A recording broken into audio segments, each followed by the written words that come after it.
In a partially invested area with a gentle western slope, a house was meticulously crafted to meet investors' wishes.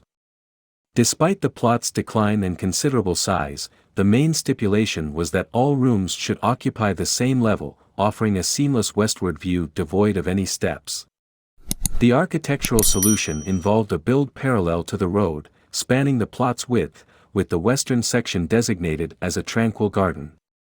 Characteristic raw reinforced concrete frames adorned the longer elevations, serving a dual purpose of calming the overall composition and delineating private zones for gardens and terraces. To navigate the variations in terrain levels, the western garden within the frame's contour was cleverly lowered, creating an aesthetically pleasing cascade effect with the terrace. A cube housing the sleeping area gracefully extended beyond the frame on the western facade. The heart of the house found itself in the central part, featuring a living room and dining area adjacent to a patio that seamlessly opened onto the kitchen, subtly separating the spaces.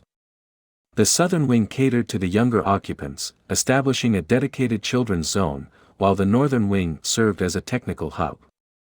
The architectural finesse extended to the external aesthetic, where contrasting light frames surrounded the building, and dark fiber cement panels adorned the elevations.